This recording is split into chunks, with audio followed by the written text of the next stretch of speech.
Hi friends, ఇవాల్టి వీడియోలో దేవీ నవరాత్రులు మొదలు కాబోతున్నాయి కదా. అమ్మవారికి మొదటి రోజు నైవేద్యంగా సమర్పించే కట్టె పొంగల్ని టేస్టీగా సింపుల్గా ఎలా చేసుకోవాలో చూపిస్తాను. మీకు నచ్చితే తప్పకుండా ట్రై చేయండి.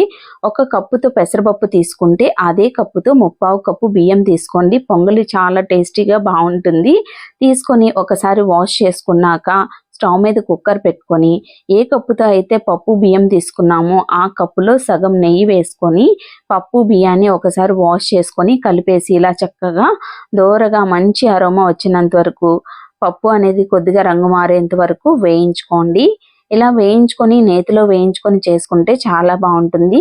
ఏ కప్పుతో అయితే బియ్యం పప్పు తీసుకున్నామో ఒక కప్పుకి 5 కప్పుల చొప్పున 10 కప్పులు నీళ్లు పోసుకొని దానిలోకి 1/2 టేబుల్ స్పూన్ పసుపు, తగినంత ఉప్పు వేసి మూత పెట్టేసుకొని కుక్కర్ ఒక 5 విజిల్స్ ఉడికించుకుంటే బియ్యం పప్పు అనేది మెత్తగా ఉడికిపోతుంది. మరీ మెత్తగా స్మాష్ అయిపోకూడదు, అక్కడక్కడగా పలుకుగా ఉండేటట్టు ఉడికించుకోండి.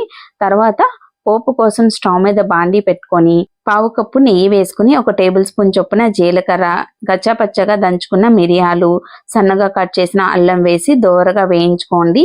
ఈ పొంగలి తాలింపులో మిరియాలు ఖచ్చితంగా వేసుకోవాలి, అప్పుడే ఆ ఫ్లేవర్ అండ్ టేస్ట్ కూడా వస్తుంది.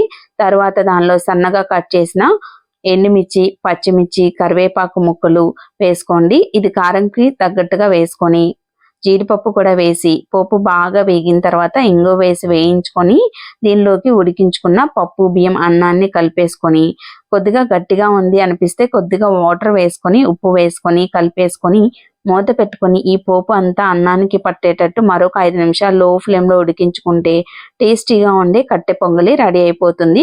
ప్రాంతాన్ని బట్టి ఒక్కొక్కరు ఒక్కో విధంగా చేస్తారు. దీన్నే వెన్ పొంగలి అని కూడా అంటూ ఉంటారు. నవరాత్రులు మొదటి రోజు బాలా త్రిపుర సుందరిగా దర్శనమిచ్చి అమ్మవారికి ఈ కట్టె పొంగల్ని నైవేద్యంగా సమర్పిస్తారు.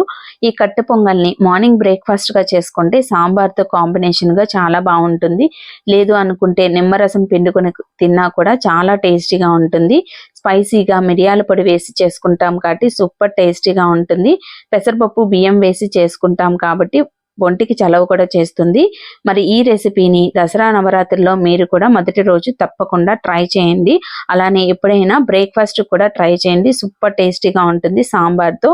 మరి నచ్చితే తప్పకుండా ట్రై చేసి లైక్ చేయండి. అందరికీ ముందుగా దేవీ నవరాత్రి శుభాకాంక్షలు.